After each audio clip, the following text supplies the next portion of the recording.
Ladies and gentlemen, brothers and sisters, friends, enemies and comrades, this is Kenya Revolutionary coming to you for another quick session. I know it's really late. It's probably early morning in Kenya, and it's late if you're living in Europe or uh, North America or whatever the case may be. But karibuni sana. I'll be very brief with this one.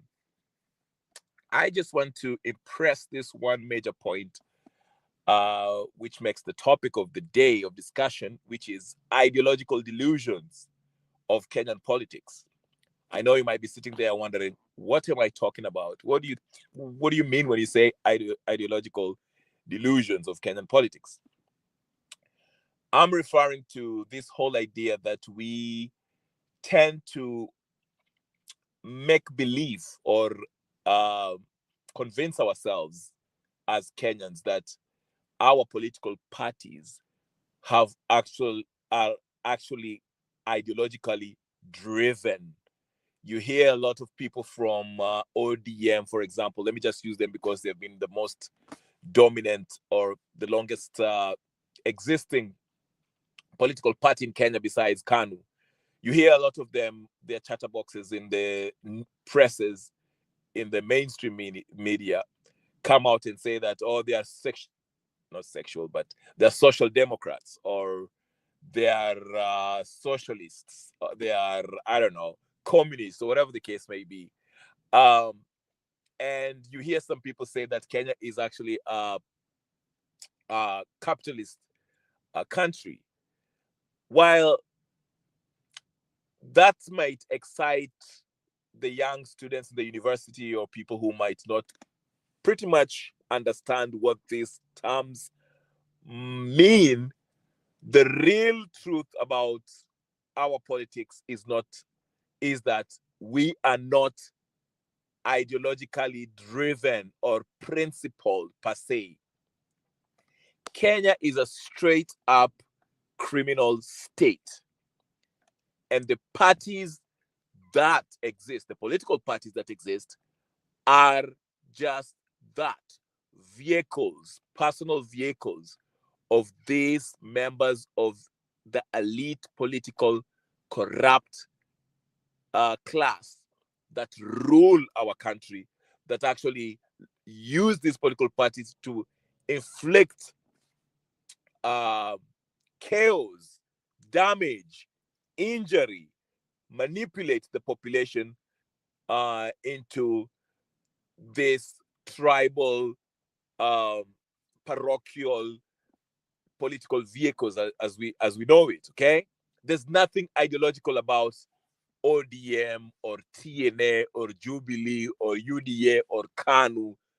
They're not ideologically driven or principled. These people, they always have their manifesto, which is a bunch of, a raft of things that they would like to believe you, make things that they would like to make you believe that they will do once they get to power. But if you look at the characters and the personalities within these political parties, you know that they will not deliver. It's just a bunch of nothing, empty talks. And this includes the parties, the new parties like Safina. I had somebody in my last video was commenting saying, "Oh, Safina is a registered political party." Yes, it's registered. It's a registered political party, but does it has the legitimacy with the people? And I go hard on them because while they speak about, they center their whole campaign around, the debt and, Kenyans having money in their pockets. The truth is, when you consider the characters, the real ownership behind Safina Party, these are the same uh, members of the corrupt political elites of Kenya that want to convince you that once they win the election and they have the instruments of power, they shall deliver. It's a bunch of nonsense. The same nonsense that Ruto sold us, same nonsense as Uhuru sold us, same nonsense as Raila and ODM was selling us. Okay, so let's just get that clear. Now, I know this. I wanted to talk about this very briefly. I won't stay here for long. Probably I'll be here for the next 5 minutes, more 5 more minutes. Okay, so bear with me. I'm bringing this up because I had, the interview with Miguna when he was talking to Dibal, and he was saying that, oh, I will run the country. I'll have a socialist uh, government in place. Basically, he's subscribing to the socialist socio-political economic theory. I don't know of what kind of, is he a Trotskyist? Is he a Leninist? Because socialism is actually a really broad term in a sense, but usually what happens is this. Let me just say this without getting deep into this discussion. If I was to ask you this as a member of public or as a political scientist or somebody who really pays attention to politics throughout the world, okay, across the globe, can you name a successful capitalist nation? Number two, can you name a successful socialist nation? I'll wait. The answer is an astounding no. None of them exist. It does not exist. That's why socialism, communism, and everything between, and capitalism and everything between are called political, social, economic theories. Theories are not proven. Now, mankind have attempted to grasp these concepts, see which one works best. Should we be led by capitalists? Now, you can argue that, USA is a capitalist nation, and we've seen what ends up happening. The rich always takes advantage and controls everything in a capitalist nation, right? They end up controlling everything, basically because they have the capital and they buy everything and they control the government. And, you have the same society that you're actually trying to, uh, rid yourself of. Now, communists, the perfect example is, China, so to speak. How are they living? What's the disparity between the rich and the poor? It's the same thing. You have a bunch of rich people, you end up with a government that controls the people. So the people in the government have become the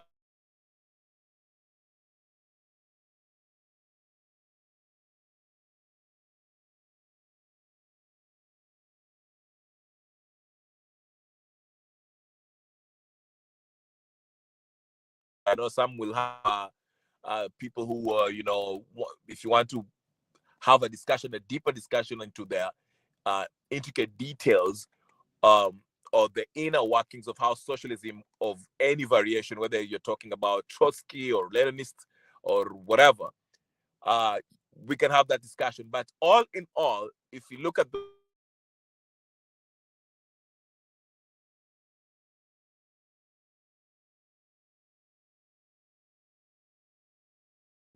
what works, and I'll leave you with this, what works, relatively speaking, that is when you have a republic. Now I know you're still talking about, what do you mean? A republic is basically, when I say republic, I basically mean a country, but that is based on the rule of law. The rights of the citizens of that particular country are considered sacrosanct, are respected. That's the most, we put emphasis on the rule of law more than anything else. United States of America is relatively successful as far as, okay, let me just rephrase that. United States of America was successful in the past 200 years of its existence, I know some people might argue that as of right now, it's a power in decline, declining in power. But I'm talking about at the height of its success. What made it great is that it was a republic. It's a constitutional what? A republic. Kenya is a constitutional democracy. Difference, okay? Demos, I've always talked about democracy is the rule by the people. Okay? So we have a constitution that gives the people the power to do what? To rule over themselves. Now, it's similar with kind of constitutional republic, but the republic put emphasis on the law being what? The law being the most powerful thing in that nation, the most respected, revered thing in that nation than any other individual. Okay? That's why in the preamble of the United States of America, it considers, it puts the emphasis that all men are what? Are equal. Of course, it took them time to actually work on that. Until today, they haven't got it right. But I'm just talking about the basic Dinio. Karibu sana Gypsy, I see you. Thank you so much for liking and sharing.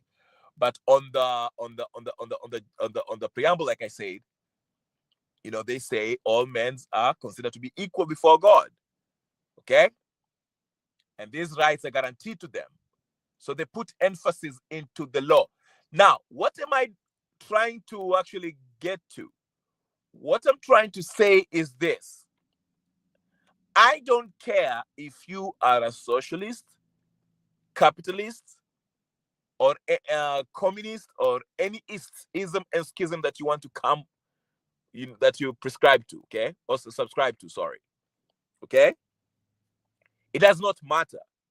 To me personally, I strongly believe that the emphasis, what makes nations great, whether it's China or United States or Russia or all these European countries that were once great, whether it's Great Britain or whatever the case may be, what really made them great was the respect for the rule of law. They had laws, not all of them. Some of them had to be revised because, of course, they were discriminatory in its nature. Okay, but I'm just saying, for the most part, those laws guaranteed the rights of the individuals, the citizens, and they were designed to what? Benefit, protect, and ensure that the people, the people's interest was number one. And anyone that violated these laws were to be dealt with, will face the fullest extent of the law, punishment. So what I'm trying to say is this. The difference really, if I was to make an argument, the difference between successful, economically advanced, or what we call industrialized nations and developing nations is how law is applied. It's not necessarily the kind of social, political, economic theory that country adopts. That's why I brought you the example of USA and China, both superpowers, different ideological principles as far as how they adopt the kind of economic principles that they go through, they subscribe to, or they live by. One was a capitalist nation, but even if you read Anthony Hamilton's book, he kind of talks about the importance of the haves to look after the have-nots, while socialism was basically an attempt to challenge capitalism based on the failures of capitalism, because capitalism, gave,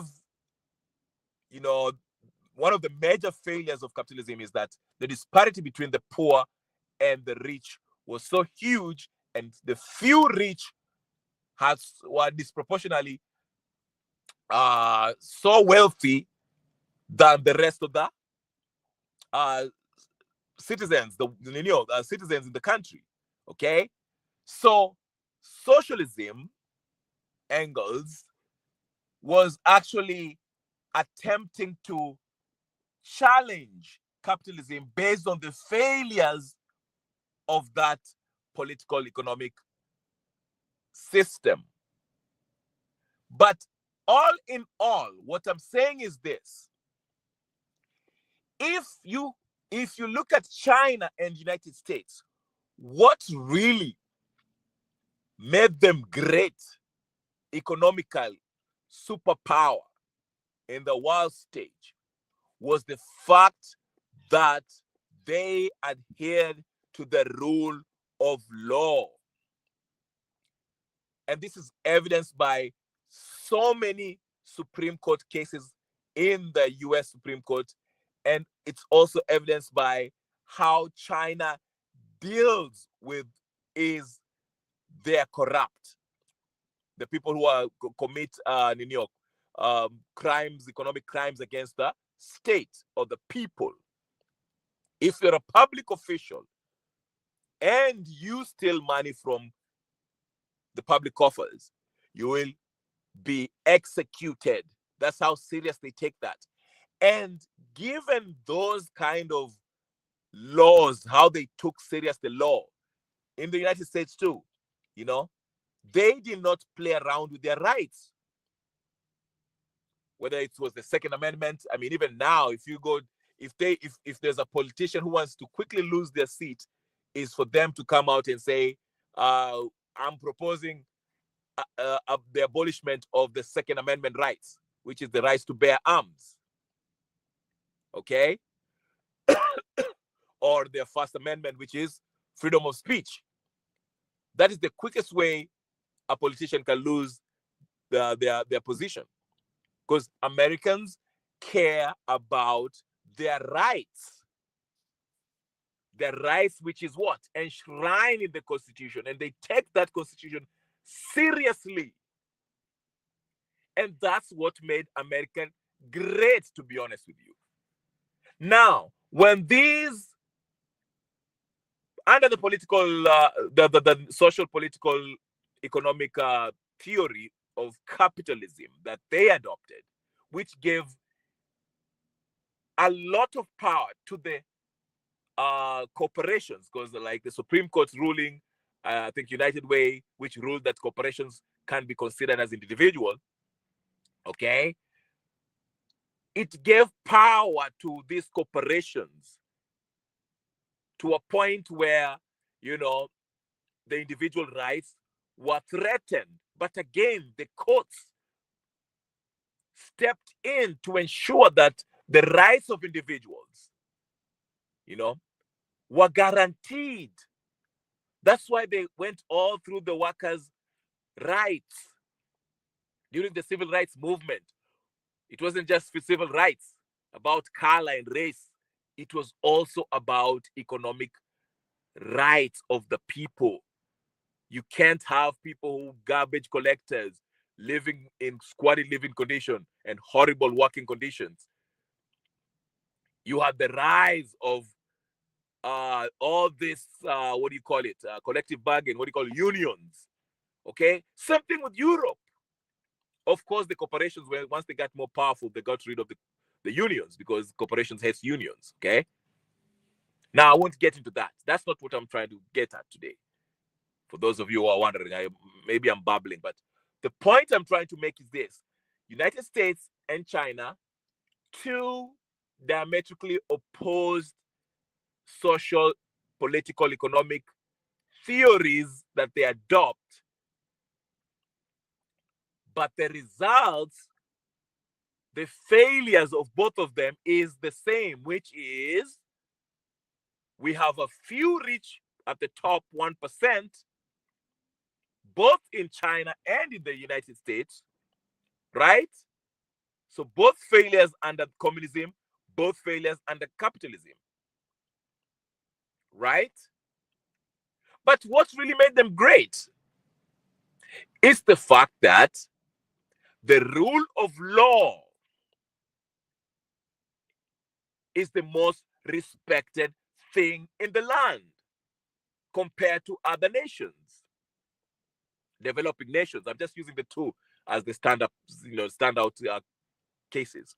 Okay, so it wasn't really about the actual whether it.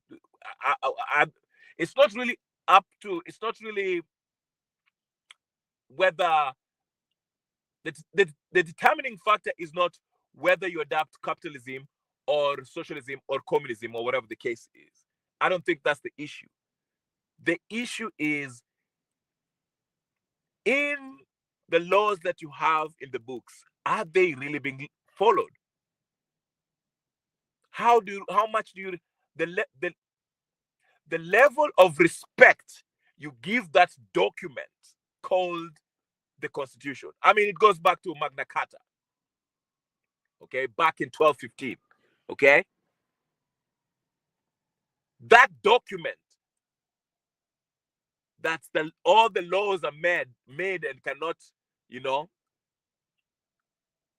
contravene that thing you call Constitution, that agreement, that social contract that you have with the people, by the people. How much do you respect it? That's what counts when it comes down to it. That's what will bring prosperity in the society or not. It's not, all this fancy social, political, economic theories that you might want to adopt. That's why when God gave Moses the 10 Commandments, God never said, hey, listen, I'm a communist, so communism will work, or I'm a capitalist. Follow that, and the nation of Israel shall, well, the nation of Israel was it? Yeah. And the nation of Israel will be fine. No. But we usually conflate all this stuff with the African communal living. We used to live without police. We used to live without all this stuff that we used to have a community where we police ourselves. We took care of each other. This clan took care of its children and its women and protected its women.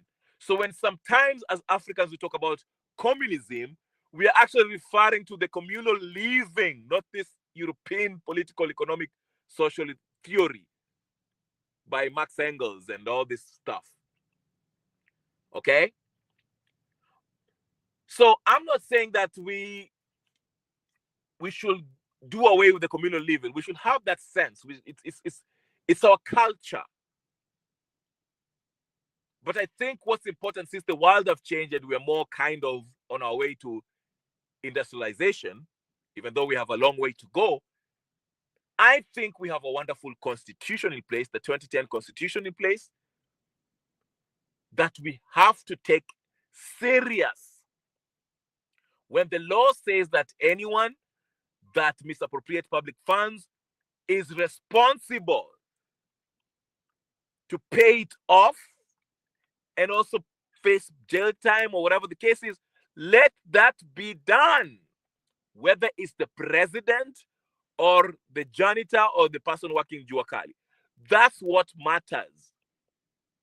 Now, again, you can argue that the US and the China are they're not perfect countries. I mean, we see what, with the introduction of the social credit in China, we see a lot of homelessness, people who do not have social credit, can't buy, can't find a job, can't do anything, they lie in the streets.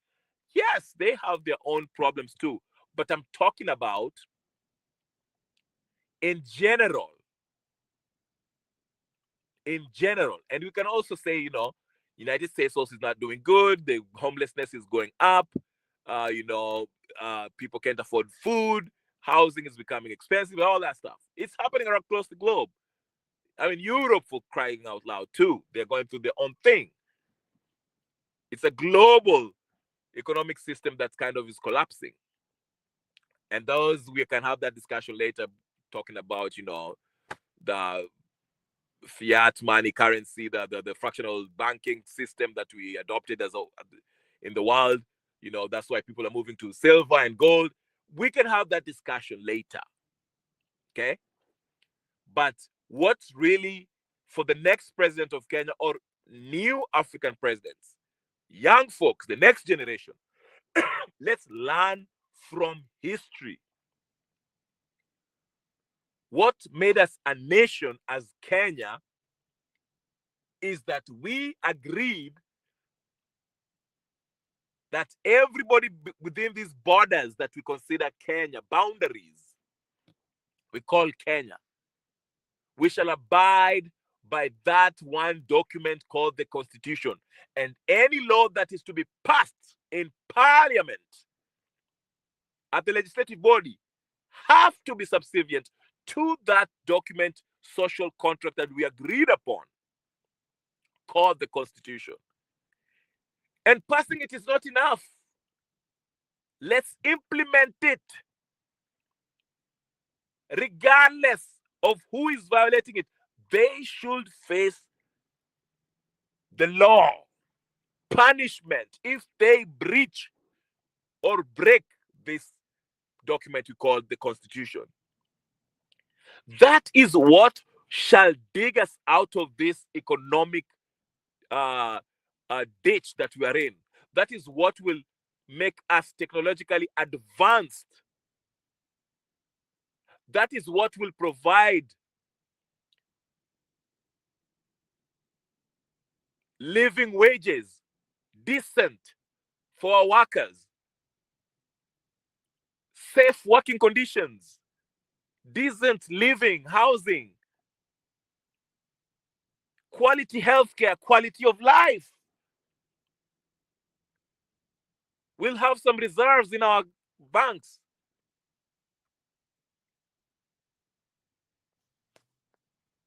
You see, those are the things that we need to count. I mean, I just saw the picture that was going viral. Our president basically, he had a secret flight to UAE. I'll talk about that next time. But to me, like I said, when God gave Moses the 10 Commandments, there was nothing, let's say, God was not telling Moses to have a certain ideological leanings when he gave those laws. The emphasis was, hey, here's the 10 Commandments. Let no one violate it. You violate it, you're going to find yourself in a really bad place. And they did. When they did.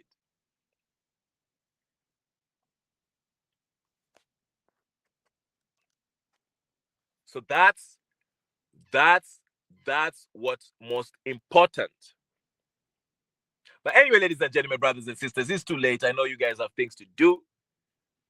Thank you for those of you who have joined me, whether it's Taisena or Goodia and everybody else. That's what I wanted to emphasize. I'll talk about what's going on tomorrow, maybe about ODM and all this stuff that's going on. Oh, by the way, I saw Oburu. Oburu was snapping on Orengo. Oh my goodness. Anyway, I'll talk about it next time. Oburu. Oh Lord, have mercy. But anyway, thank you guys. Subscribe, share, like, comment, and do all the good stuff. We'll talk next time. Peace and blessings. I'm out.